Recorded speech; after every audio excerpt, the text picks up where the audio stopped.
આપણી વાત શું ચાલી રહી હતી કે આત્મા જે છે એ શરીરધારી આત્મા જે છે, સમજો કે આ શરીર છે, આ શરીર છે, એની અંદર આત્મા કેટલું ઓક્યુપાય કરીને રહેલું હોય છે, આત્મા પ્રદેશો ક્યાં ક્યાં ફેલાયેલા હોય છે, તો તે પોઈન્ટ આપણે ચાલી રહેલું હતું લાસ્ટ ક્લાસમાં. તો જે અહીંયા જે મસ્તક છે એમાં ઘણી જગ્યા કેવિટીઝ રહેલી હોય છે, આઈ સોકેટ્સ રહેલા હોય છે, અહીંયા નાકની અંદર છે, ફૂડ પાઇપ છે, વિન્ડ પાઇપ છે, મોઢાની અંદર છે, કાનના અહીંયા આ હોલ્સ છે, નાકના હોલ્સ, બધું અહીંયા જે ખાલી જગ્યાઓ છે, લંગ્સ છે, પછી અહીંયા લંગ્સ આવે, પછી સ્ટમક આવે, ઇન્ટેસ્ટાઇન્સ આવે, લાર્જ ઇન્ટેસ્ટાઇન, સ્મોલ ઇન્ટેસ્ટાઇન આવે, પછી નસો આવે, નસની અંદર તો જ્યાં પણ બ્લડ રન કરતું હોય, સર્ક્યુલેટ થતું હોય, બ્લડ હોય, જે પણ ફ્લુઇડ્સ ફરતા હોય જ્યાં પણ, એ બધી જગ્યાઓમાં શું હોય, ખાલી હોય ને. તો આટલી બધી જગ્યા ખાલી છે, પોલાણવાળી આટલી કેટલી બધી જગ્યાઓ છે આખા શરીરની અંદર, તો ત્યાં શું હોય, ત્યાં આત્મા પ્રદેશો નહીં હોય, ત્યાં આત્મા પ્રદેશો રહેલા નહીં હોય. એટલે કે એમ આપણે કહી શકીએ કે ટોટલ આત્મા પ્રદેશો હમણાં તો ફેલાયેલા છે, પણ ક્યાં નથી હમણાં પણ પોલાણની જગ્યાઓમાં આત્મા પ્રદેશો નહીં હોય, એ ધ્યાન રાખવાનું. પછી શું થાય, આત્મા જે શરીર છે ને, તો જ્યારે આત્મા હવે જ્યારે સૂક્ષ્મકાય યોગનો નિરોધ કરતો હોય છે, આપણે આ જોઈ રહ્યા હતા ને, ક્યાં છે, હા, તો આ જે યોગ નિરોધની ક્રિયા કરતો હોય જીવ, બધી સૂક્ષ્મકાયનો નિરોધ જ્યારે છેલ્લો આ અહીંયા કરતો હોય, તો એ વખતે એ જીવ કયા ધ્યાનમાં રહેલું હોય છે, ત્યારે એ શુક્લ ધ્યાનમાં રહેલું હોય છે, અને શુક્લ ધ્યાનના પ્રભાવથી એ બધું યોગ નિરોધ કરી શકતો હોય છે. અને શુક્લ ધ્યાનના પ્રભાવથી એ શું થઈ શકે છે, જે પણ આટલી બધી આપણે જગ્યાઓ જોઈને, જે પોલાણવાળી જગ્યા, ખાલી જગ્યાઓ, એ બધી જગ્યાઓમાંથી જે ત્યાં આત્મપ્રદેશો રહેલા નહીં હતા, તો હવે શું થશે, જે આત્મપ્રદેશો આખા અહીંયા ત્યાં ફેલાયેલા છે, અલગ અલગ જગ્યામાં છે, અને અમુક જગ્યામાં નથી, પણ હવે શું થશે, જ્યારે યોગ નિરોધ કરશે, સૂક્ષ્મકાયનો નિરોધ કરશે શુક્લ ધ્યાનના પ્રભાવથી, હવે આત્મા પ્રદેશો જે અહીંયા ત્યાં ફેલાયેલા છે ને, તો ત્યાં આખા નક્કર ઘોડાની જેમ એક આ સંકોચી નાખશે, એટલે કે બધા ભેગા કરી નાખશે, જેને એક સોલિડ નક્કર ઘોડાની જેમ આવી રીતે બધા એક આટલી જગ્યામાં એ બધા ભેગા કરી નાખશે. ભલે ત્યાં પોલાણ પણ રહેલું હોય, તે પોલાણની જગ્યા પણ એ ભરાઈ જશે, અને ત્યાં પણ આત્મપ્રદેશો એક ઘન ગોલક જેવું અહીંયા આવી રીતે આવી જશે, બધા સાથે આવી જશે. એટલે શરીરનું શેપ એમનું એમ શરીર તો દેખાવામાં શરીર તો જેવું છે તેવું જ લાગશે. શરીર તો શું પૂતગલથી બનેલું છે, અહીંયા પૂતગલો સંકોચાતા નથી. શરીર રૂપી જે પૂતગલો જેમ છે તેવી જ રીતે આઉટર સ્ટ્રક્ચર એમનું એમ જ રહેશે. માત્ર જે આત્મા પ્રદેશો છે, જે આત્મા છે આખો ફેલાયેલો હતો અહીંયા ત્યાં અને ક્યાંક નહીં હતો, તો તે બધું ભેગો થઈને આત્મા પ્રદેશો એકસાથે આવી જશે. ભલે ત્યાં પોલાણ હોય કે નહીં હોય, તો ત્યાં બધું એ ભરાઈ જશે, નક્કર ઘોડા ઘનગોલક જેમ આવી રીતે એક સાથે આવી જશે. પણ અને એના કારણે પછી હાઈટ જે છે ને, ડાયમેન્શન્સ છે ને, એ શું કેટલા થઈ જશે, પછી પહેલાં જે હતું ને શરીર પ્રમાણ હતો ને ડાયમેન્શન્સ, આત્માનું આવી રીતે શરીર પ્રમાણ ડાયમેન્શન્સ હતું, પણ પછી જ્યારે સૂક્ષ્મકાયોગનું નિરોધની ક્રિયા કરશે, તો ત્યારે બધું એકસાથે કોમ્પેક્ટ થઈ જશે. તો એના કારણે બધું જે ફેલાયેલું હતું અહીંયા ત્યાં આખો અહીંયા આટલા પોર્શનમાં આવી ગયું, બધા આત્મા પ્રદેશો આટલા પોર્શનમાં હવે આવી જશે. તો એના કારણે હવે શું થશે? જે 1/3 જગ્યા આખી ખાલી થઈ જશે. આખા ટોટલ શરીરમાં 1/3 જગ્યા એ ખાલી થઈ જશે. અને આત્માનું ડાયમેન્શન્સ એ કેટલા રહેશે? 2/3 જેટલું રહેશે. જે શરીરનું ટોટલનું 2/3 ભાગ જેટલું એનું ડાયમેન્શન્સ એ થઈ જશે. જે લંબાઈ, પહોળાઈ, જાડાઈ જે પણ હોય છે તો તે માત્ર આટલું થઈ જશે અને 1/3 આખું ખાલી થઈ જશે. એ ધ્યાન રાખવાનું. ઓકે, તો એ બધા માટે આ રૂલ છે. આ જે પણ શરીર ત્યાગીને જે પણ આત્મા પછી સિદ્ધ અવસ્થામાં સ્થિર થાય છે, બધાનું હાઈટ કેટલું હોય, પછી શરીરની આત્માની અવગાહના કેટલી થાય છે? જેટલું શરીર હતું એનાથી કેટલું ઓછું કરવું? 1/3 ઓછું કરી નાખવાનું. એટલે શરીરનું માત્ર 2/3 જેટલું આટલું ડાયમેન્શન્સ જેટલું અવગાહના રહે છે આત્માની, ખાસ ધ્યાન રાખવાનું. ઓકે, તો આવી રીતે જીવ જ્યારે યોગ નિરોધ કરે છે, શુક્લ ધ્યાન ધ્યાવે છે, તો એના કારણે શું થાય છે? હવે આત્માનું કેટલું ડાયમેન્શન્સ, જાડાઈ, પહોળાઈ, લંબાઈ કે અવગાહના કહેવાય, અવગાહના કેટલી રહી જાય છે? શરીરથી 2/3 જેટલું એનું અવગાહના થઈ જાય છે. પ્લસ બીજું બધું શું કરે છે? એ શાતાવેદનીય જે છે શાતાવેદનીય કરવાનું બંધ થાય છે, એ સ્ટોપ થઈ જાય છે. શુક્લ લેશિયાનો પણ નાશ થાય છે. ઓકે, અને હવે એ ક્યાં જશે? 13મું ગુણસ્થાનક છોડીને હવે ઉપર જશે, 14મા ગુણસ્થાનકે જશે. ધ્યાન રાખવાનું. હવે આપણે 14મા ગુણસ્થાનકે જ્યારે જીવ આવે છે એનાથી પહેલાં આપણને એક વાત કરવાની છે. જે શુક્લ ધ્યાન આપણે કહેતા હતા એના વિશે આપણને સમજવાનું છે. પહેલાં એ સમજી લેશું પહેલાં. તો હવે જ્યારે 13મું ગુણસ્થાનકે રહેલું હોય છે જીવ, તો ત્યારે આ 13મા ગુણસ્થાનકે સહયોગી કેવલી ગુણસ્થાનકે જ્યારે જીવ આ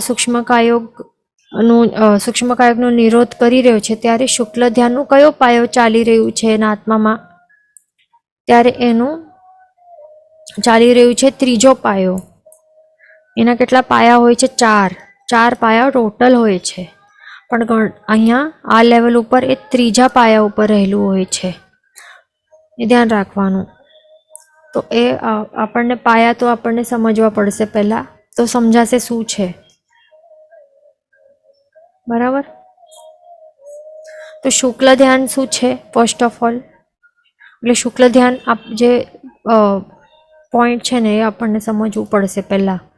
તો ખ્યાલ આવશે કે એ જીવ એ કેવા ધ્યાનમાં, એક્ઝેક્ટલી કેવા ધ્યાનમાં રહેલો હોય છે 13મા ગુણસ્થાનક. અને આ શુક્લ ધ્યાન કેવું પાવરફુલ કે કેવું પ્રભાવવાળું, જોરદાર પ્રભાવવાળું હોય છે કે જેના કારણે આવું સૂક્ષ્મકાય યોગનું નિરોધ થઈ શકે છે. આટલું બધું કેવી રીતે થઈ શકે છે? આ શુક્લ ધ્યાન આપણને સમજવું પડશે. એના 4 પાયા અહીંયા દેખાય છે આપણને, તો તે આપણને સમજવાનો છે હમણાં. પહેલો પાયો છે પૃથક્ત્વ વિતર્ક સવિચાર. બીજું છે પાયો એકત્વ વિતર્ક અવિચાર. ત્રીજું છે સૂક્ષ્મ ક્રિયા અપ્રતિપાતી. ચોથો પાયો છે વ્યુપરત ક્રિયા અનિવૃત્તિ અથવા સમુચ્છિન્ન ક્રિયા અનિવૃત્તિ અથવા વ્યુચ્છિન્ન ક્રિયા અપ્રતિપાતી. ઓકે, તો આટલા એના 4 આ શુક્લ ધ્યાનના આ 4 પાયાઓ છે. તો તે હવે આપણને સમજવાના છે. શુક્લ ધ્યાન કેવી વસ્તુ છે? આ કેવું પ્રકારનું ઉચ્ચ લેવલનું ધ્યાન છે, શુદ્ધ લેવલનું ધ્યાન છે. ખ્યાલ છે કે એના કારણે કેવલ જ્ઞાન પ્રગટ થાય છે જીવને, અને મોક્ષની અવસ્થાની પ્રાપ્તિ પણ થાય છે. એવા લેવલનું આ વિશુદ્ધ લેવલનું આ ધ્યાન છે. એનું સૌથી પહેલું આપણને પાયો સમજવાનું છે, તે છે પૃથક્ત્વ વિતર્ક સવિચાર પાયો. તે આપણને સમજવાનું છે પહેલું. તો પૃથક્ત્વ એટલે કે શું? ભેદ, વિવિધતા, જુદાપણું. પૃથક્ત્વ શબ્દનું મિનિંગ શું થાય છે કે અલગ અલગ અલગ અલગ. પૃથક્ત્વ વર્ડનું મિનિંગ છે કે અલગ, કે ભેદ, કે વિવિધતા, અલગ અલગ શું કે જુદાપણું, ડિફરન્સ. પછી વિતર્ક એટલે કે પૂર્વગત શ્રુત, એટલે કે શાસ્ત્રનો અનુસારી જે હોય તેવું શ્રુત. અને સવિચાર એટલે કે વિચાર સહિત, સ એટલે કે સહિત અને વિચાર એટલે કે વિચાર. તો અહીંયા વિચાર સહિત એટલે કે મનમાં વિચાર આવતા હોય તો તે વિચારો, કાંઈ પણ વિચારો આવે એ નહીં, પણ શું અહીંયા વિચાર પણ બતાડે છે કે એવા વિચાર હોય. દ્રવ્ય પર્યાય, શબ્દ અર્થ, મન વચન કાય યોગ આદિનું પરિવર્તન. તો એનું વિચાર કહે છે. વિચાર જે શબ્દ છે આને કહે છે, એ ધ્યાન રાખવાનું. એટલે કે જે સવિચારનું મિનિંગ શું છે કે દ્રવ્યમાં ક્યારેક ઉપયોગ હોય જીવનું, દ્રવ્યમાં ક્યારેક ઉપયોગ હોય જીવનો, તો ક્યારેક પર્યાયમાં ઉપયોગ હોય, ક્યારેક દ્રવ્ય કે ક્યારેક પર્યાય, એવી રીતે. અથવા તો ક્યારેક શબ્દમાં ઉપયોગ હોય તો ક્યારેક અર્થમાં હોય, તો વળી ક્યારેક શબ્દમાં ક્યારેક અર્થમાં. પછી મન વચન કે કાય યોગ આદિનું પરિવર્તન, એટલે કે ક્યારેક મન યોગ હોય તો ક્યારેક વચન યોગ હોય કે ક્યારેક કાય યોગ હોય, તો એનું ચેન્જીસ થતું હોય છે. તો એને કહેવાય છે સવિચાર. ઓકે, વિચાર સહિત એટલે કે શું, જે ચેન્જીસ. સવિચાર એટલે કે વિચાર સહિત એટલે કે શું, સવિચાર એટલે કે આ ચેન્જીસ થાય છે કે આમાં આમાં આમાં ઉપયોગ, ક્યારેક આમાં ઉપયોગ, ક્યારેક આમાં ઉપયોગ, ક્યારેક આમાં ઉપયોગ, એવી રીતે અલગ અલગ અલગ અલગ વસ્તુઓમાં ઉપયોગ, એ ચેન્જીસ થતું હોય છે. તો એને કહેવાય છે સવિચાર. ઓકે, વિચાર એટલે ધ્યાન રાખવાનું કે કાંઈ પણ વિચારો, મનમાં વિચારો, કાંઈ પણ કરીએ તે નહીં, પણ શું છે એનું મિનિંગ આપણે અહીંયા બતાડ્યું. ઓકે, તો પૃથક્ત્વ એટલે કે અલગ અલગ, વિતર્ક એટલે કે પૂર્વગત શ્રુત. પૂર્વગત એટલે કે જે શાસ્ત્રાનું અનુસારી, જે પૂર્વગત એટલે કે પહેલાનું જે ભણેલું હોય, જે આવડતું હોય, તો એના આધારે, પૂર્વગત શ્રુતના આધારે એટલે કે પૂર્વમાં રહેલું જે શ્રુતના અનુસારે શું કરે, એના અનુસારે આવી રીતે ધ્યાન કરે. ક્યારેક દ્રવ્યમાં ઉપયોગ રાખે, ક્યારેક પર્યાયમાં ઉપયોગ રાખે, એટલે અલગ અલગ અલગ અલગ વસ્તુનો ઉપયોગ રાખીને વિચારણા આવી રીતે, એટલે ધ્યાન એવી રીતે ચાલતું હોય છે. તો એવું છે આ પૃથક્ત્વ વિતર્ક સવિચાર ધ્યાન, ધ્યાન રાખવાનું. તો સૌથી જે પણ જીવો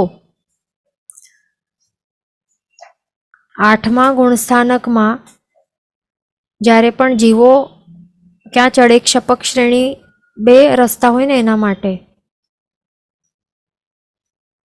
8મા ગુણસ્થાનકે જ્યારે આવે તો ત્યારે 2 રસ્તા હોય, અથવા તો એ ક્ષપક શ્રેણી એટલે કે જીવ ક્ષપક જીવ હોય અથવા તો ઉપશમક જીવ હોય. રાઈટ. તો પછી 8મા ગુણસ્થાનકે જીવ આવે તો ત્યારે જીવ શુક્લ ધ્યાનનું જે પ્રથમ પ્રકારનું જે ધ્યાન છે, કયો છે આ પહેલો પાયો, પૃથક્ત્વ વિતર્ક સવિચાર ધ્યાન. તો એમાં એ આગળ વધે છે, એ ધ્યાન રાખવાનું. એટલે મેન અહીંયા શું છે આપણને સમજાયું હશે કે એક વસ્તુમાં ઉપયોગ હોય અને પછી એમાં ઉપયોગનો નાશ થાય, પછી સમજો બીજો કોઈ પદાર્થ હોય એટલે કે દ્રવ્ય હોય તો પછી પર્યાય, તો પર્યાયમાં એનો ઉપયોગ આવી જાય અને પછી એનો ઉપયોગ એમાં પછી નાશ થાય.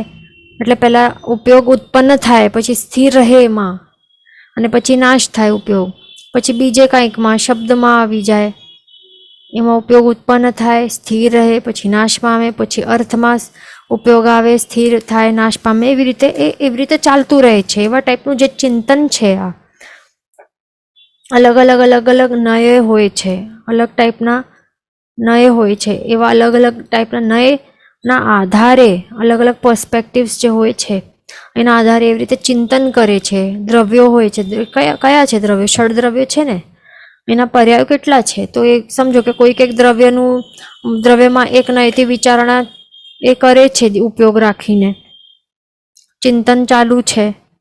ઓકે, કયું એક દ્રવ્ય સમજો ધર્માસ્તિકા લે છે, ધર્માસ્તિકા દ્રવ્ય, અને પછી એના જે પર્યાય છે, હમણાંનું પર્યાય કે પાસ્ટનું પર્યાય, તો એમાં એ વિચારણા કરે છે એક નયથી. પછી સમજો કે જીવ દ્રવ્યનું કરે છે, એના અલગ અલગ પર્યાયનું એ વિચારણા કરે છે, એવી રીતે. બરાબર. પૂર્વગતે એમના પાસે જે રહેલું જે સમ્યક જ્ઞાનમાં, એટલે સમ્યક જ્ઞાન જે ભણેલું હોય એના આધારે જે શબ્દો આવડે છે, તો એ શબ્દો ઉપર એ સમજો કે આપણને સમજો, ફોર એક્ઝામ્પલ આપણને શું આવડે છે, સામયિક પ્રતિક્રમણ જે પણ આવડતું હોય, કે જીવ વિચાર, કે આ શું છે કર્મગ્રંથ પહેલો કે કર્મગ્રંથ બીજોના શબ્દો આપણે ગાથાના ભણ્યા હશું, તો એ શબ્દો ઉપર આપણું શું હોય, આ હોય ઉપયોગ રહેલું હોય, એના ઉપર વિચારણા ચિંતન ચાલુ હોય. પછી એના ઉપરથી ઉપયોગ હટી જાય અને પછી અર્થમાં આવી જાય કે આ શબ્દ છે કંઈક, સમજો ગુણસ્થાનક, ગુણઠાણા એવું શબ્દ છે, તો એનો અર્થ શું છે, તો એનો અર્થના ચિંતનમાં જાય, ત્યાં સ્થિર રહે એનો ઉપયોગ, અને પછી ચિંતન કરે અને પછી એ ઉપયોગ એનો નાશ થાય, અને પછી બીજો શબ્દ લે, એટલે કે અહીંયા ઉપયોગ આવ્યો, બીજો કંઈક શબ્દ લીધું, પૃથકત્વ જેવું એ કંઈક સમજો કે એવું શબ્દ છે પૃથકત્વ, એ શબ્દ ઉપર એ વિચારણા ચિંતન કરે છે, પછી એનો અર્થ ઉપર ચિંતન કરે છે. તો આવી રીતે અલગ અલગ વિવિધ નય એટલે કે શું, પર્સપેક્ટિવ્સ, દૃષ્ટિકોણ હોય ને, એટલે કે નય એટલે કે પોઈન્ટ ઓફ વ્યૂ, અલગ અલગ પોઈન્ટ ઓફ વ્યૂઝ હોય એને નય કહેવાય. તો અલગ અલગ જે નય છે, નયોના આધારથી એ એવી રીતે ચિંતન કરે, તો એને કહેવાય છે પૃથકત્વ વિતર્ક સવિચાર. એક્ઝામ્પલ આપણે કહીએ નય એટલે કે એક સમજો કે આપણે દ્રવ્ય નય આપણે લઈએ અને ભાવ ટાઈપનું, એટલે દ્રવ્યથી એક આપણે વસ્તુ સમજીએ કે આ દ્રવ્યથી એવી રીતે વસ્તુ છે, દ્રવ્યથી સમજો કે એ પચખાણ લીધેલું છે વ્યક્તિએ, પણ ભાવથી એની અંદર એ નથી, એ સમજો કે દેશવીરથી એમ દ્રવ્યથી દેશવીરથી ધર છે, પચખાણ લીધા છે, વ્રત નિયમ લીધા છે, પણ ભાવથી 5મા ગુણ સ્થાનકે નથી, એ જીવ એ દેશવીરથી 5મા ગુણ સ્થાનકે એ આવ્યો નથી, એ જીવ હજી ક્યાં સાચે મિથ્ય પહેલા ગુણ સ્થાનકે, મિથ્ય દૃષ્ટિ ગુણ સ્થાનકે રહેલું છે, અથવા તો આવી રીતે સમ્યક દ્રષ્ટિ 4થા ગુણ સ્થાનકે રહેલું હોઈ શકે. તો એવી રીતે આપણે અલગ અલગ નય હોય છે. એક નયથી કહે છે કે દ્રવ્યથી પચખાણ લીધે છે, એટલે કે દેશવીરથી દ્રષ્ટાવક છે, પણ બીજા નયથી આપણે ભાવથી આપણે જોઈએ, ભાવવાળા નયથી જોઈએ તો એ સાચે એ જીવ પહેલા અથવા તો 4થા ગુણ સ્થાનકે રહેલો છે, એનું આત્માના અધ્યવસાય 5મા ગુણ સ્થાનકના લેવલ સુધી આવ્યા નથી. એવી રીતે, એટલે કે આ એક્ઝામ્પલ છે નયના, કે અલગ અલગ પર્સપેક્ટિવ, પોઈન્ટ ઓફ વ્યૂઝ કેટલા બધા, એનાથી વિચારણા કરવાનું. તો એ વિચાર નાશ પામે, આપણે જે કહ્યું અહીંયા, તો વિચાર અહીંયા નાશ નથી થતું, વિચાર કન્ટિન્યુઅસ છે. શું છે? સવિચાર, વિચાર સહિત છે, વિચાર નાશ નથી પામતો, માત્ર ઉપયોગ છે. વિચાર આ શબ્દનું મિનિંગ શું લેવાનું, આપણે શું કહ્યું અહીંયા લખી લેવાનું, તો યાદ રહેશે, ચેન્જીસ, પરિવર્તન. જો અહીંયા આદિનું પરિવર્તન, અહીંયા જો લખેલું છે ને, વિચાર આ શબ્દનું અહીંયા મિનિંગ શું લેવાનું, આ ખાસ ઇમ્પોર્ટન્ટ નોટ કરી લેવાનું ત્યાં બુક્સમાં. ચેન્જીસ છે આ. પૃથકત્વ વિતર્ક સવિચાર એટલે કે શું? પૃથકત્વ એટલે કે અલગ અલગ, વિતર્ક એટલે કે જે ભણેલું હતું પહેલાનું શ્રુત શાસ્ત્રનું જ્ઞાન, એના આધારથી પૂર્વમાં ભણેલું જે જ્ઞાન છે, સમ્યક જ્ઞાન, શ્રુત જ્ઞાનના આધારથી અલગ અલગ દ્રવ્યોના, પર્યાયોના શું એમાં વિચારણા, સવિચાર એટલે કે ચેન્જીસ સહિત, પરિવર્તન એટલે કે ક્યારેક દ્રવ્યનું વિચારણા, ક્યારેક પર્યાયનું, ક્યારેક શબ્દનું, ક્યારેક અર્થનું, પછી બીજો શબ્દનું, પછી અર્થનું, પછી ત્રીજા શબ્દનું અર્થનું, એટલે કે ચેન્જીસ થઈ રહ્યા છે ઉપયોગમાં, વિચારણામાં, ચિંતનમાં પરિવર્તન થતા રહે. આ મેન છે. સવિચાર એટલે પરિવર્તન, વિચાર એટલે કે મિનિંગ શું લેવાનું, પરિવર્તન, ચેન્જીસ પૂર્વકનું આ ધ્યાન છે, એને કહેવાય શુક્લ ધ્યાન, ધ્યાન રાખવાનું. ઓકે, તો આ આપણે સમજાય શુક્લ ધ્યાનનો પહેલો પાયો શું છે. અહીંયા આપણને શું દેખાય છે? પહેલું છે આ પાયો શુક્લ ધ્યાનનો પૃથક્ત્વ, વિતર્ક, સવિચાર. ક્યારે ક્યારે હોય છે, કયા ગુણ સ્થાનકે હોય છે જીવને? 8મા 9મા 10મા ગુણ સ્થાનકે રહેલું હોય ત્યાર સુધી એવી રીતે આ પરિવર્તન વાળું અલગ અલગ દ્રવ્યો પર્યાયોના પૂર્વગત શ્રુત જ્ઞાનના આધારથી પરિવર્તન સહિત એવી રીતે જે વિચારણા ઉપયોગમાં પરિવર્તન રહેલું હોય, ચેન્જીસ રહેલું હોય, તો એવી રીતે ધ્યાન હોય 8મા 9મા ગુણ અને 10મા ગુણ સ્થાનકે. આલંબન છે? યસ છે. શેનું આલંબન લે છે?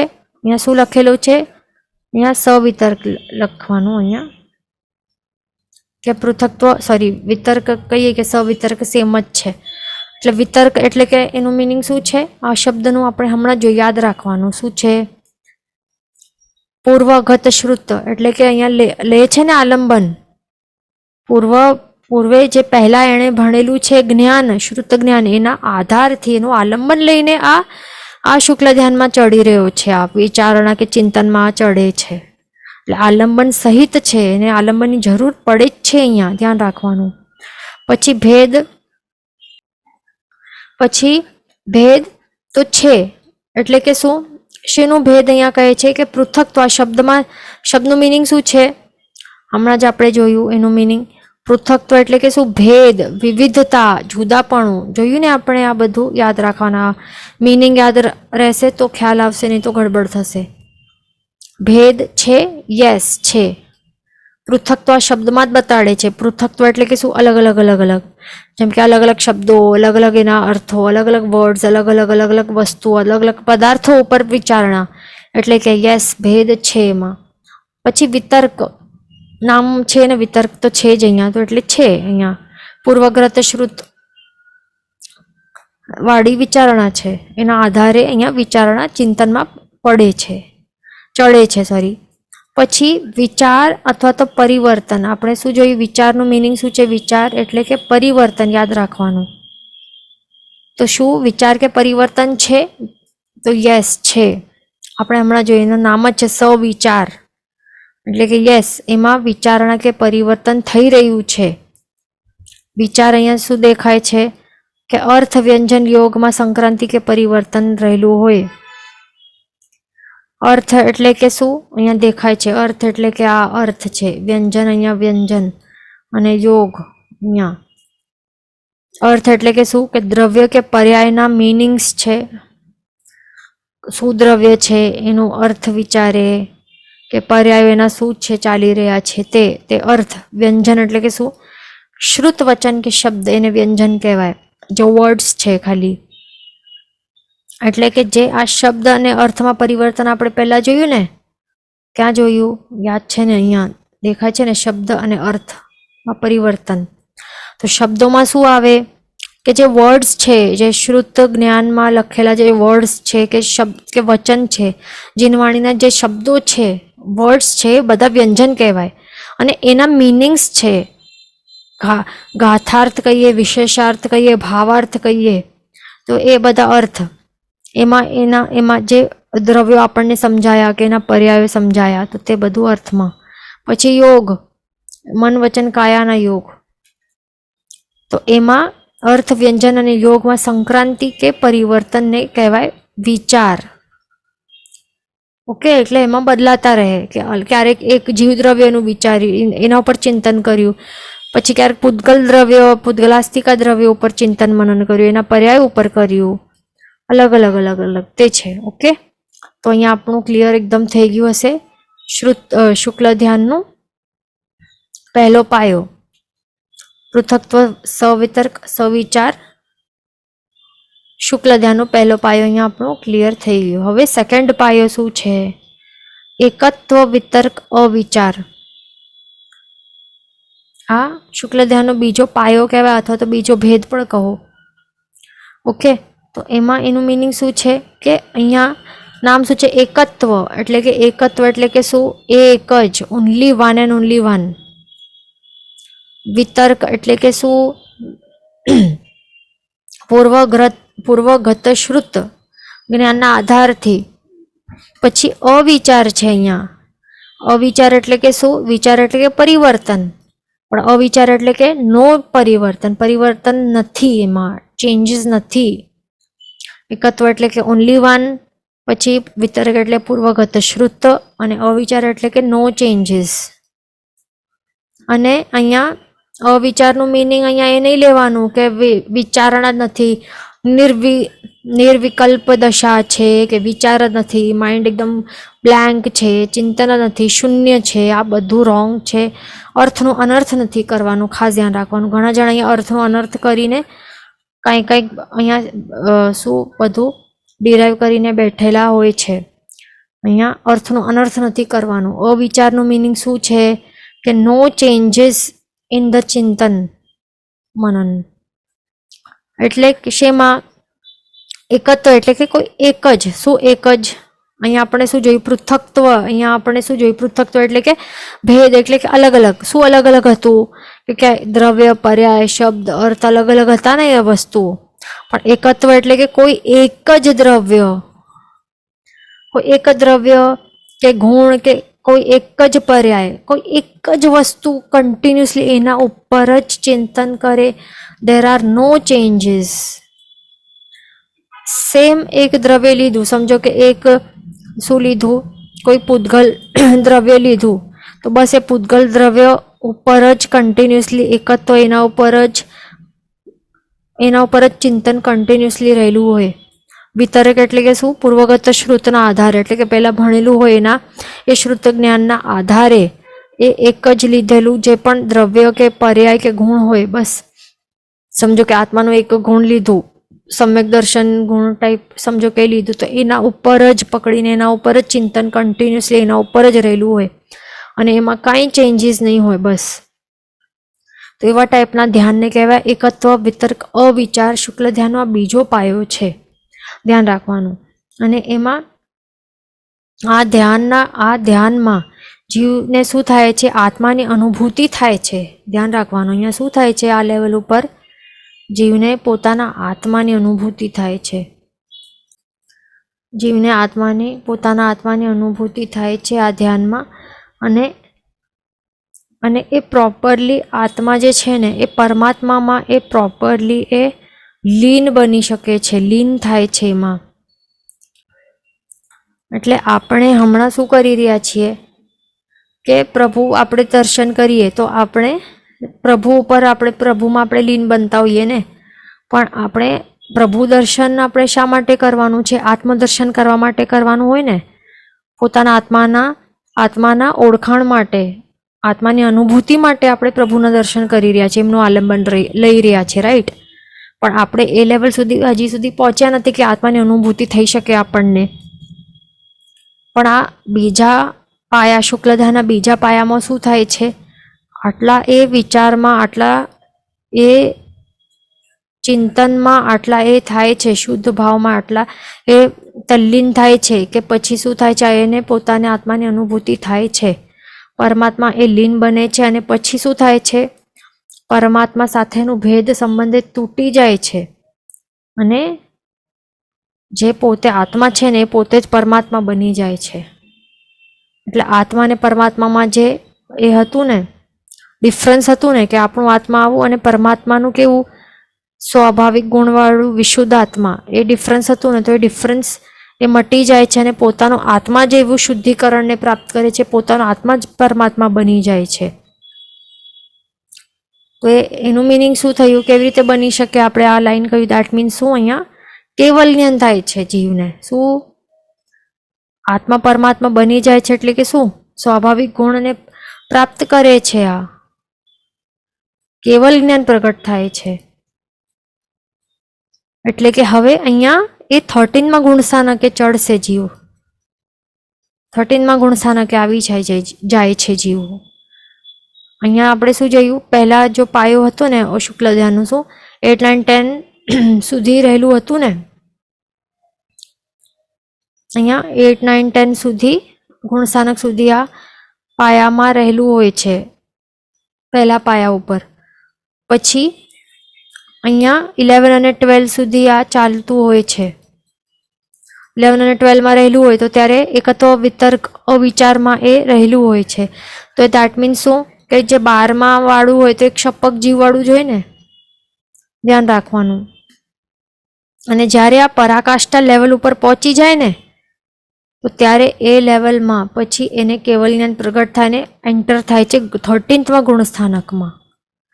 ત્યારે કહેવાય કે હવે આત્મા અને પરમાત્મા જે ડિફરન્સ હતું એ મટી ગયું, કારણ કે આત્મા એ પોતે જ જીવ એ પોતે જ પરમાત્મા બની જાય છે જશે.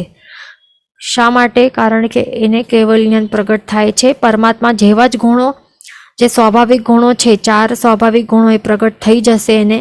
કેવલ જ્ઞાન, કેવલ દર્શન, અનંત વીર્ય, અનંત અને શું છે અનંત ચારિત્ર, એ 4 મુખ્ય ગુણો, સ્વાભાવિક ગુણો એ પ્રગટ થાય છે. 13માં ગુણસ્થાનકે પ્રવેશ કરે છે આત્મા. ધ્યાન રાખવાનું. ઓકે, તો આવી રીતે બીજો આપણે સમજ્યા એકત્વ વિતર્ક અવિચાર, બીજો પાયો શુક્લ ધ્યાનનો. ક્યારે હોય છે? 11માં 12માં ગુણસ્થાનકે હોય છે. આલંબન હોય છે, લે છે એ. તો યસ, અહીંયા શું છે? વિતર્ક એટલે કે શું? પૂર્વગત શ્રુત ના આધારે જે ભણેલું હતું, પહેલા ભણેલું છે, જે પણ પદાર્થો ભણેલા છે શ્રુત જ્ઞાનના, એનો આધાર લે છે. એમાંથી કોઈક એક જ દ્રવ્ય અથવા તો એક જ પર્યાય અથવા તો એક જ ગુણ એ પકડીને એના ઉપર ચિંતન મનન કરે છે, કરતો રહે છે. શું એમાં ભેદ છે? ના, નથી ભેદ. કારણ કે નામ શું છે? એકત્વ, એક જ. એ પૃથકત્વ નથી, એકત્વ છે આ. એટલે ભેદ નથી, એક જ એ એક ઉપર ટકેલો હોય છે વિચારણામાં. પછી વિતર્ક એટલે કે શું? આ તો છે નામમાં જ છે. વિતર્ક એટલે છે, એટલે શ્રુતગત, પૂર્વગત શ્રુત ના આધારે એનું આલંબન લઈને એ ચિંતનમાં ચડે છે. પછી વિચાર એટલે કે શું? પરિવર્તન. તો શું વિચારણા સવિચાર છે એટલે કે પરિવર્તન વાળું છે એમાં? તો નથી. કેમ? કારણ કે નામ શું છે? અવિચાર. એટલે જે પણ એ દ્રવ્ય, અર્થ દ્રવ્ય કે યોગ, જે પણ વસ્તુમાં એ ચિંતન કરે છે, એક જ વસ્તુમાં એ તો ચિંતન કરશે, એક જ વસ્તુમાં ચિંતન કરશે, પણ એમાં પણ ફેર થાય? નહીં થાય. જે અર્થમાં કંઈક અર્થનું એ ચિંતન કરશે તો અર્થનું જ એ સેમ અર્થનું ચિંતન કરતો રહેશે. કોઈ પરિવર્તન નથી એમાં. ધ્યાન રાખવાનું. કોઈ પણ વિચાર નથી એટલે કે કોઈ પરિવર્તન નથી. ઓકે, તો આવી રીતે શું થાય છે? અહીંયા પછી પરાકાષ્ઠા ઉપર પહોંચીને જીવ 13th ગુણસ્થાનકે પહોંચીને કેવલ જ્ઞાન એને પ્રગટ થાય છે જીવને. અને હવે એ શું આવશે? ત્રીજા પાયા. હવે જીવ અહીંયા, હવે જીવ ક્યાં આવ્યો છે? આપણે શું ભણ્યું કે આ બીજો પાયો છે, શુક્લ ધ્યાનનો બીજો પાયો.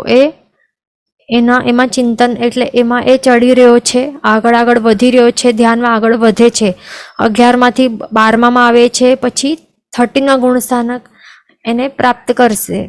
સોરી, 11માં તો ઓબ્વિયસલી 11માંથી 12માં નહીં આવે, એ તો જમ્પ, 12માં વાળું તો 10th થી જમ્પ કરીને આવે ને, સોરી. એટલે 10th થી 12thમાં આવ્યો, અને જે 11th વાળું જે પડવાનું છે તો ત્યાંથી અહીંયા આવ્યો અને પછી પડશે ઓબ્વિયસલી. બરાબર ને? અહીંયા 11માં વાળું પણ આ ધ્યાન, આ ભાવ ભાવશે, પણ પછી એના પર ભાવ પછી તૂટી જશે જે પણ છે, એટલે પડી જશે 11માં વાળો. ઓકે, કાળક્ષય કે ભવક્ષય પડી જશે, એ વાત અલગ. ઓકે, પણ હવે જે 12માં વાળો જે છે ક્ષપક જીવ, તો એનું એ જ્યારે પરાકાષ્ઠા લેવલ ઉપર પહોંચશે તો ત્યારે એ પછી 13મા ગુણસ્થાનકે આવી જશે, કેવલ જ્ઞાન પ્રગટ થશે એ જીવને. અને હવે હમણાં એ સહયોગી કેવલીપણાના ગુણસ્થાનકે પહોંચ્યો છે. હવે એ શું થશે?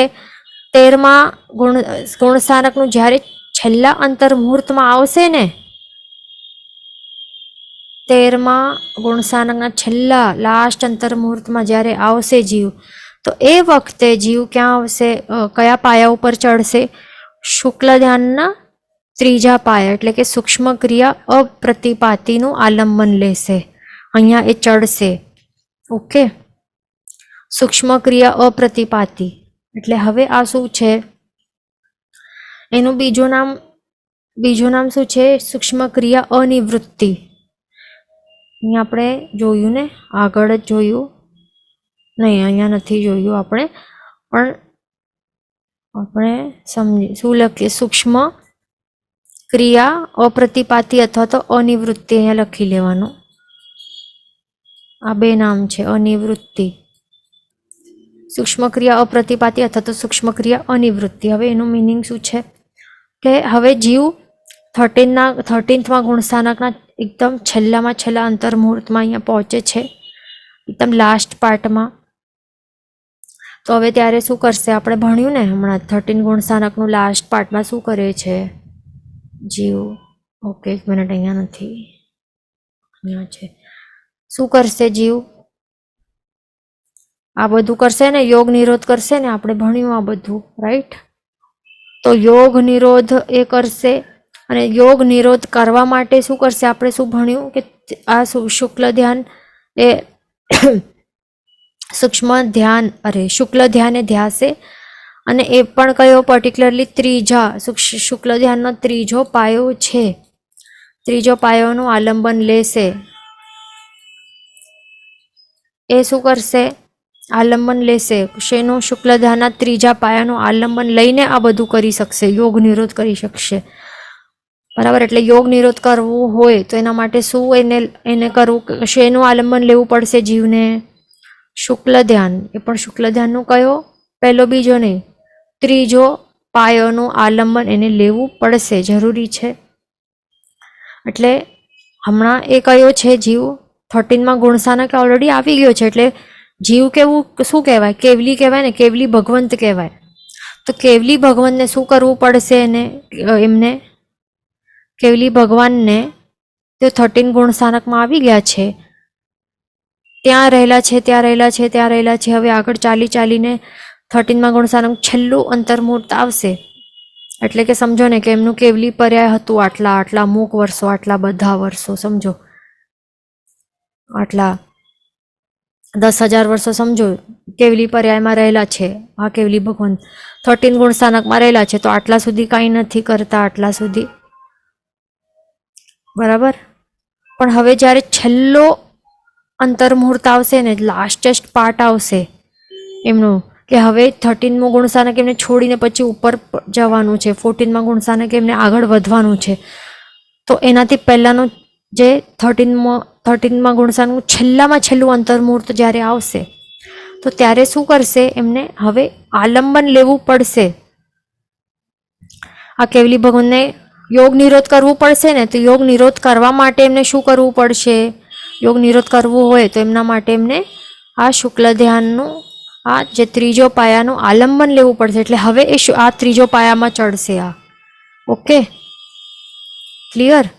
તો હવે આ કેવલી ભગવાન શું કરશે?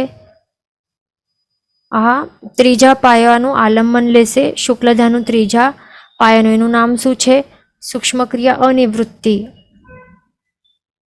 હવે એના પ્રભાવથી શું કરી શકશે કે જે સૂક્ષ્મ કાયોગથી એ બાકીના જે પણ યોગો છે એનો બધાનો ત્યાગ કરશે, અને માત્ર શું બાકી રહેશે? એમની શ્વાસોશ્વાસ જેવી માત્ર સૂક્ષ્મ ક્રિયા રહેશે ને. તો એ સૂક્ષ્મ ક્રિયા એ ચાલી રહેલી હોય છે. નામ શું છે આ ત્રીજા પાયાનું? સૂક્ષ્મ ક્રિયા. એટલે એ હજી ચાલી રહી છે સૂક્ષ્મ ક્રિયા. અનિવૃત્તિ. અનિવૃત્તિ એટલે કે શું? આ નિવૃત્તિ શબ્દનું મિનિંગ શું? નિવૃત્તિ એટલે કે રિટાયરમેન્ટ, કે કમ્પ્લીશન, કે સ્ટોપ થવાનું, એને કહેવાય નિવૃત્તિ. અને અનિવૃત્તિ એટલે કે શું? જે હજી રિટાયરમેન્ટ નથી મળ્યું, જે હજી ચાલી રહેલું છે, પ્રોસેસમાં છે, એને અનિવૃત્તિ કહેવાય ને. તો તે જ છે. એટલે સૂક્ષ્મ ક્રિયા અનિવૃત્તિ કે અપ્રતિપાતી, એટલે કે હજી ચાલી રહેલી છે સૂક્ષ્મ ક્રિયા. તો કઈ સૂક્ષ્મ ક્રિયા? જે સૂક્ષ્મ કાયોગ એ હજી ચાલી રહેલું છે. જે શ્વાસોશ્વાસ જેવી જે સૂક્ષ્મ ક્રિયા છે, સૂક્ષ્મ કાયોગ એ હજી ચાલી રહેલું છે. ધ્યાન રાખવાનું. ઓકે, તો એ આવી રીતે આટલું. પછી હવે આત્મા આ કેવલી ભગવાન શું કરશે? આવી રીતે આખો એમને આ શુક્લ ધ્યાનના ત્રીજા પાયાના આલંબનથી આખો યોગ નિરોધ કરી લીધું હવે એમણે. ઓકે, યોગ નિરોધ કરી લીધું, માત્ર હવે સૂક્ષ્મ કાયોગ જ બાકી છે. શું છે નામ? સૂક્ષ્મ ક્રિયા. એટલે સૂક્ષ્મ કાયોગ એટલે છે છેલ્લી સૂક્ષ્મ ક્રિયા, શ્વાસોશ્વાસ જેવી આવી સૂક્ષ્મ ક્રિયા એ હજી ચાલી રહેલી છે. બસ આટલું જ ચાલી રહેલું છે. હવે આગળ શું કરશે? કયા ધ્યાનમાં આગળ ચડશે? ચોથા પાયાનું આલંબન લેશે શુક્લ ધ્યાનનું. તે શું છે? એનું નામ વ્યુપરત ક્રિયા અનિવૃત્તિ, અથવા તો વિચ્છિન્ન ક્રિયા અપ્રતિપાતી, અથવા તો શું નામ છે એના? હજી એક મિનિટ. સમુચ્છિન્ન ક્રિયા અનિવૃત્તિ. આટલા અલગ અલગ નામો છે, બધા પાકા કરી લેવાના. ઓકે.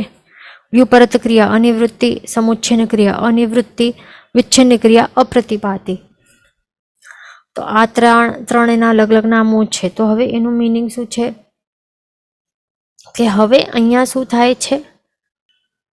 આ ધ્યાનમાં ચોથા પાયાનું આલંબન લેશે તો અહીંયા શું કરશે? જે સૂક્ષ્મ કાયોગ જેવી જે સૂક્ષ્મ ક્રિયાઓ છે એની પણ નિવૃત્તિ થઈ જાય છે. ઓકે. તો અહીંયા શું થાય છે? જે સૂક્ષ્મ કાયોગ રૂપી જે શ્વાસોશ્વાસ જેવી સૂક્ષ્મ ક્રિયાઓ છે ને એ પણ સ્ટોપ થઈ જાય છે, એની પણ નિવૃત્તિ થઈ જાય છે. અને હવે આત્મા કેવું બની જશે? જે સહયોગી એવું આત્મા હતું ને તો એ અયોગી બની જશે. બધી સૂક્ષ્મ ક્રિયાઓ બધી બંધ થઈ જાય તો પછી યોગો નાશ થઈ, પછી યોગોનો ત્યાગ કરી લે એટલે અયોગી થઈ બની જાય ને આત્મા. પછી અયોગી કહેવાય. કમ્પ્લીટલી પૂર્ણ રૂપથી અયોગી બની જશે. અને બધા જ જે પણ આ ધ્યાન છે ચોથો એવું શુક્લ ધ્યાન એવા પ્રભાવવાળું હોય કે બધા જ હવે કર્મો છે, બધા કર્મોનો સર્વનાશ કરી લેશે. એવી રીતે નાશ કરશે કે પાછો ક્યારે બંધાશે નહીં, પાછા ક્યારે પણ ફ્યુચરમાં ક્યારે નહીં બંધાશે. એવી રીતે કમ્પ્લીટલી ફોર એવર માટે સર્વથા ટોટલી કમ્પ્લીટલી નાશ કરી લે છે. અને કહેવાય હવે લાસ્ટ ટાઈમ એ જે શરીર છે ને ત્યાગીને આત્મા નીકળે છે ફોર ધ લાસ્ટેસ્ટ ટાઈમ.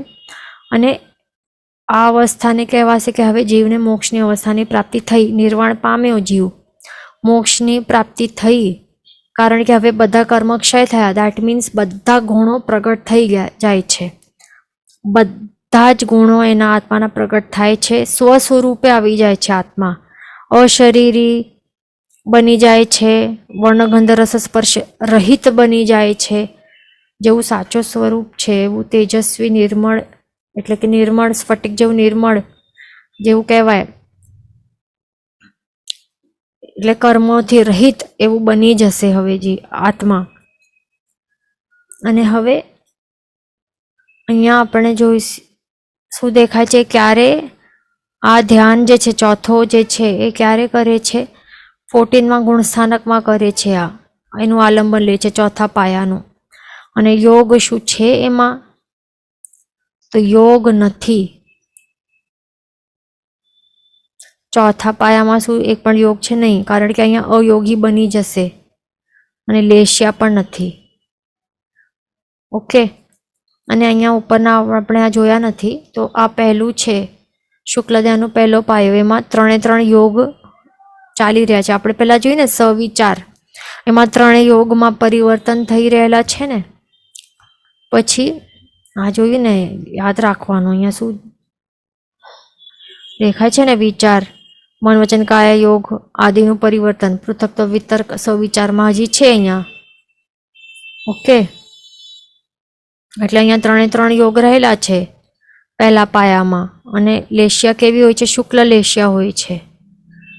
શુક્લ લેશ્યા ચાલી રહેલી છે. એના કારણે શું થાય? જે શુભ કર્મો છે એ બંધાય ને. શાતાવેદનીય એટલે કે શાતાવેદનીય કર્મોનું બંધ થતું રહે. બીજા પણ જે શુભ કર્મોનું બંધ થતું રહે અહીંયા, કારણ કે શુક્લ લેશ્યા એ ચાલી રહેલી છે. પછી બીજો પાયો શુક્લ ધ્યાનના બીજા પાયામાં આવે તો ત્યારે કોઈ પણ એક યોગ રહેલું હોય એક વખતે, અને એ જ રહેલું હોય કોન્સ્ટન્ટ, કારણ કે નામ શું છે? એકત્વ. યાદ રાખવું. અને અવિચાર એટલે કે શું છે? મિનિંગ જોયું હતું ને? એકત્વમાં શું છે? ક્યાં જોયું આપણે મિનિંગ? હા, અહીંયા જોઈને કે એકત્વમાં શું હોય કે કાંઈ પણ ચેન્જીસ નહીં હોય, એક જ કાંઈ પણ એક અર્થ વ્યંજન કે યોગ કંઈ પણ એકમાં હોય. એટલે યોગ કેટલા હોય? 3 યુઝ કરે, પરિવર્તન કરે? નહીં કરે. એક જ યોગ રહેલું હોય. વિતર્ક એટલે કે પૂર્વગત જે શ્રુત છે એના આધારે, અને અવિચાર એટલે પરિવર્તન નથી. વિચાર એટલે કે પરિવર્તન, તો અવિચાર એટલે પરિવર્તન ન હોય. એટલે કે એક જ યોગ હોય તો એમાં જે ચાલી રહેલું હોય, કોઈ પણ એક જ યોગ હોય. લેશ્યા કેવી? શુક્લ, દેટ મીન્સ શુભ કર્મોનું બંધ ચાલુ છે. ઓકે, આટલા ગુણસ્થાનક સુધી. પછી અહીંયા ત્રીજા પાયા ઉપર આવ્યો 13th. અહીંયા 13th ગુણસ્થાનકે જ્યારે ત્રીજો એ શું કહે છે, ત્રીજો પાયો શુક્લ ધ્યાનનો જે ત્રીજો પાયો છે તો એનું આલંબન લેશે. ક્યારે લેશે? 13th નું છેલ્લા અંતર્મુહૂર્તમાં આવશે અને યોગ નિરોધ કરવા માટે અહીંયા એનું આલંબન લેશે અને ત્યારે યોગ નિરોધ કરશે આના પ્રભાવથી. આ શુક્લ ધ્યાનના ત્રીજા પાયાના પ્રભાવથી યોગ નિરોધ કરશે, પણ માત્ર કયો બચશે? સૂક્ષ્મ શ્વાસોશ્વાસ જેવી જે કાયોગ જેવી ક્રિયા હોય એ જ ચાલી રહેલી હશે. બીજું બધું એણે યોગનો નિરોધ કરી દીધું છે. ત્યારે કેવી લેશ્યા ચાલે છે? પરમ શુક્લ લેશ્યા ચાલી રહેલી છે. અને એ લેશ્યાનું પણ નાશ કરશે પછી યોગ નિરોધમાં. એના કારણે પછી શાતાવેદન્ય વગેરે જે કર્મો છે એનું પણ બંધ અહીંયા સ્ટોપ થઈ જશે. પછી ધ્યાન રાખવાનું, પરમ શુક્લ એટલે કે શું? જે બેસ્ટ ક્વોલિટી, જે બેસ્ટેસ્ટ લેવલની, ટોપમોસ્ટ લેવલની શુક્લ લેશ્યા એ ચાલશે. ઓકે. અને પછી ચોથો પાયો શુક્લ ધ્યાનનો એ ક્યારે? 14માં ગુણસ્થાનકે આવશે ત્યારે એનું આલંબન લેશે. પછી અહીંયા એ જે બાકી રહેલું જે સૂક્ષ્મ કાયોગનું પણ નિરોધ કરી લેશે. અહીંયા થઈ જશે ત્યાં. ત્યારે જે આવ્યું કહેવાય ને 14માં ગુણસ્થાનકમાં નામ શું છે? અયોગી કેવલી, એટલે અયોગી બની જશે. એક પણ યોગ નથી અહીંયા. યોગનું કમ્પ્લીટલી નિરોધ થઈ ગયો. અહીંયા લેશ્યા પણ નાશ કરી દીધી છે. અલેશી થઈ ગયો છે જીવ. દેખાય છે ને? શૈલેષીકરણ, સર્વસંવર ભાવ, અનાશ્રવ ભાવ. એટલે અનાશ્રવ ભાવ એટલે કે શું? અહીંયા અનઆશ્રવ એટલે કે આશ્રવ એટલે કે શું? કર્મોનું આવવું. તો કર્મોનું નહીં આવવું એટલે એને કહેવાય અનાશ્રવ ભાવ. આશ્રવ એટલે કે કર્મોનું આવવું, પણ અહીંયા હવે કર્મ આવશે. લેશ્યા જ નથી અહીંયા કાંઈ પણ. શુભ લેશ્યા પણ નાશ થઈ ગઈ છે. યોગ પણ નથી જે કર્મો બંધનું કારણ છે. યોગ છે ને ચોથો કારણ, કર્મ બંધનું ચોથો કારણનું પણ નાશ અહીંયા કરી દે છે જીવ. તો યોગ નથી, લેશ્યાય નથી, તો કર્મ બંધના 4 કારણોનું નાશ થઈ ગયું છે. હવે ટોટલી ચોથો કારણ બાકી, તો એનું નાશ થઈ ગયું. તો હવે કર્મ બંધ થશે? નહીં થાય ને. હવે કર્મબંધનું કારણોનું નાશ થઈ ગયું તો ક્યાંથી કર્મ બંધ થશે? એટલે આશ્રવ જ નહીં થાય. અહીંયા અશુભ કર્મોનું આશ્રવ તો ઓબ્વિયસલી પહેલાથી સ્ટોપ થઈ ગયું હતું, પણ હવે શુક્લ લેશ્યા પણ નથી. હવે શુભ યોગ પણ આ નથી. એના કારણે યોગ જ નથી, એના કારણે શુભ કર્મો પણ નહીં બંધાય. એટલે શુભ કે અશુભ કર્મોનું બંધ સ્ટોપ થઈ ગયું. એટલે કે અનાશ્રવ ભાવ એણે પ્રાપ્ત થયું છે. હવે જીવે અબંધક થઈ ગયું. હવે બંધ જ નહીં કરે હે એ ક્યારે પણ કર્મોનું. સર્વસંવર ભાવ પ્રાપ્ત થયું છે. એટલે ટોટલી કર્મો, આવતા કર્મોને ટોટલી એ બ્લોક કરી દીધું છે. બધા કર્મ આવવાના જે આ નાળા હતા, 4 કારણો હતા, એનું નાશ કરી દીધું. એણે કમ્પ્લીટલી ફોરએવર સર્વથા માટે એને બ્લોક કરી દીધું. એટલે હવે સર્વસંવર ભાવ આવી ગયું. શૈલેષીકરણ, શૈલેષીકરણ એટલે કે શું? કે હવે જીવ, શૈલેષ એટલે કે શું? આ શબ્દનું મિનિંગ છે મેરુ પર્વત. શૈલેષ આ વર્ડનું છે મેરુ પર્વત, અને કરણ એટલે કે ક્રિયા. તો મેરુ પર્વત જેવી ક્રિયા એણે કરી છે. મેરુ પર્વત કેવું હોય? હાલતું ડોલતું હોય? હાલતું ડોલતું નહીં હોય ને, એકદમ અચલ છે, સ્થિર છે મેરુ પર્વત. એની જેમ એ શું કરે છે અહીંયા આત્મા પ્રદેશોને મેરુ પર્વતની જેમ એકદમ સ્થિર અચલ એકદમ સ્ટોપ કરી દે છે. એને કહેવાય છે શૈલેષી અવસ્થા. તો આવી અવસ્થામાં એ બધા જે પણ કર્મો અઘાતી કર્મો બાકી હતા ને, જે પણ અઘાતી કર્મો હતા તે અસંખ્યાત ગુણાકારે એની એક સાથે પરમ નિર્જરા કરી નાખે છે. ધ્યાન રાખવાનું. જે વેદનીય નામ અને ગોત્ર કર્મ છે ને, કયા વેદનીય નામ અને ગોત્ર કર્મ ત્રણે અઘાતી કર્મોનું એ અસંખ્યાત ગુણાકારે પરમ નિર્જરા કરી નાખે છે. અને તેને કહેવાય છે શૈલેષીકરણ કર્યું, તેને કહેવાય છે. અને આત્મા પ્રદેશોનો શોને શું કરે છે, મેરુ પર્વત જેવું સ્થિર અને અચલ એવું બનાવી દે છે. એને કહેવાય છે શૈલેષીકરણ. એ ધ્યાન રાખવાનું. અને એને કેટલું વાર લાગે છે? ખાલી 5 હ્રસ્વાક્ષર છે એનું ઉચ્ચારણ જેટલું સમય લાગે છે. એટલે ચોથા ગુણસ્થાનકનું કાળ, 14th ગુણસ્થાનકનું અયોગી કેવલી ગુણસ્થાનક કહેવાય. એનું શું કાળ કહેવાય? આપણે કહીએ ને અ ઈ ઉ ઋ ઋ, આ કહેતા કેટલી વાર લાગે છે? અ ઈ ઉ ઋ ઋ, એ આ શું કહેવાય છે? હ્રસ્વ અક્ષરો કહેવાય છે 5. આ 5 લેટર્સ છે, ઓકે, અક્ષરો છે, હ્રસ્વ અક્ષરો છે. એનું ઉચ્ચારણ કરતા કેટલી વાર લાગે છે? એટલી વાર લાગે માત્ર, બસ. એટલા જ પ્રમાણના અંતર્મુહૂર્તનું જ આટલું જ ટાઈમ રહેલું બાકી હોય છે જીવને. 14મા ગુણસ્થાનકનું કાળ આપણને લાગશે કેટલું હશે? કોઈ જીવ અયોગી અવસ્થામાં રહેલું હોય તો કેટલું વાર સુધી રહેલું હોય? તો આટલા 5 હ્રસ્વ અક્ષરોનું ઉચ્ચારણ કરવા માટે કેટલું સમય લાગશે? અ ઈ ઉ ઋ ઋ. તો એ કહેવા માટે જેટલું ઉચ્ચારણ માટે વાર લાગે, બસ આટલી જ વાર રહેલી, આટલા સમયો બાકી રહેલા હોય છે. અને ત્યારે પછી આ 14મા ગુણસ્થાનક સુધી ત્યાં રહેલું હોય, પછી રિલીઝ થઈ જાય આત્મા એમાંથી હંમેશ માટે, લાસ્ટ ટાઈમ માટે. એ ધ્યાન રાખવાનું. તો એને પણ અંતર્મુહૂર્ત જ કહેવાય. એ ધ્યાન રાખવાનું. ઓકે. બીજું, આ ધ્યાન જે છે ને ચોથા પાયાનું, એમાં કોઈ આલંબનની જરૂર નથી પડતી જીવને. વ્યુપરત ક્રિયા અનિવૃત્તિ કે વિચ્છિન્ન ક્રિયા અપ્રતિપાતી. આ ક્રિયામાં કોઈ પણ પૂર્વગત શ્રુતની શું અહીંયા વિતર્ક શબ્દ નથી ને, તો અહીંયા કોઈ પૂર્વગત શ્રુતનું આલંબન લેવાની જરૂર એને નથી પડતી. એ ધ્યાન રાખવાનું. બરાબર. ધ્યાન તો એ આપણને દેખાય છે કે 2 પ્રકારે હોય છે. એક તો કેવું છે કે મનના ચિંતન, એક ટાઈપનું મનની એકાગ્રતા ટાઈપનું. આ 2 છે ને, 2 પાયા, ફર્સ્ટ અને સેકન્ડ પાયો. તો એમાં કેવું છે કે મનની એકાગ્રતા કે ફોકસ કે ઉપયોગ એ રાખવું પડે છે, એકાગ્રતા ટાઈપવાળું છે. અને પછી બીજા ટાઈપનું કેવું ધ્યાનનું મિનિંગ છે કે આત્મા પ્રદેશો જે છે ને, તો એની એકાગ્રતા, આત્મા પ્રદેશોની એકાગ્રતા કરવી, તો એ પણ એક બીજા ટાઈપનું એ ધ્યાન છે કે આત્મા પ્રદેશોની સ્થિરતા કરવી. એ ધ્યાન રાખવાનું. તો આવી રીતે આ બંને છે, ત્રીજો ને ચોથો. એમાં શું કરે છે કે આત્મા પ્રદેશોની એકાગ્રતા, આત્મા પ્રદેશોની સ્થિરતા એ કરે છે. અહીંયા ક્વેશ્ચન છે કે વ્યુચ્છિન્ન એટલે કે શું?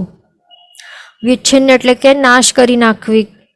જે ક્રિયાઓ છે ને એને કમ્પ્લીટલી છિન્ન ભિન્ન એટલે કે નાશ કરી નાખી છે, ટોટલી એવી રીતે નાશ કરી કે પાછી એ સ્ટાર્ટ નહીં થઈ શકે, થઈ જ નહીં શકે. અપ્રતિપાતી.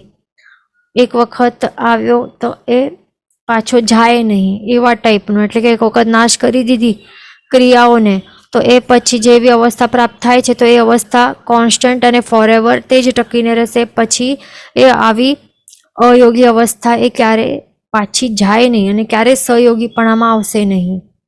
એ ધ્યાન રાખવાનું. હા, તો અને વ્યૂ પરત ક્રિયા એટલે કે શું? એનું મિનિંગ છે કે ક્રિયાઓને એ કમ્પ્લીટલી અટકાવી નાખે છે, સ્ટોપ કરી નાખે છે. એવી રીતે ટોટલી જે સૂક્ષ્મ પણ ક્રિયા બાકી તેનું પણ યોગ નિરોધ કરી નાખે છે, તો એ જ મિનિંગ છે, બરાબર. તો એવી રીતે એ અવસ્થાથી પાછો આવવાનું નથી, એટલા માટે એને અનિવૃત્તિ અહીંયા કહેવાય છે. એ અવસ્થા હવે કોન્સ્ટન્ટ રહેશે. એ એવી અવસ્થાની નિવૃત્તિ નહીં થાય. નિવૃત્તિ એટલે કે સ્ટોપ થવી, અને અનિવૃત્તિ એટલે સ્ટોપ નહીં થાય. એટલે આવી જે અવસ્થા હતી, જે વ્યૂ પરત ક્રિયા, એટલે જે સ્ટોપ કરી નાખી ક્રિયાઓનું રૂંધી નાખ્યું, નિરોધ કરી નાખ્યું એવી ટાઈપની અવસ્થાની અનિવૃત્તિ છે. એટલે કે એ કોન્સ્ટન્ટ રહેશે હવે અવસ્થા, એ ક્યારેય જશે નહીં, એ ધ્યાન રાખવાનું. ઓકે, અહીંયા સમય થવા આવે છે. નેક્સ્ટ ક્લાસમાં કન્ટિન્યુ કરશું. જેન વચન વિરુદ્ધ બોલાયું તો મિચ્છામિ દુક્કડમ સર્વમંગલ માંગલ્યમ સર્વકલ્યાણ કારણમ પ્રધાનમ સર્વધર્માણમ ધૈર્યમ જયતિ શાસનમ. પ્રણામ.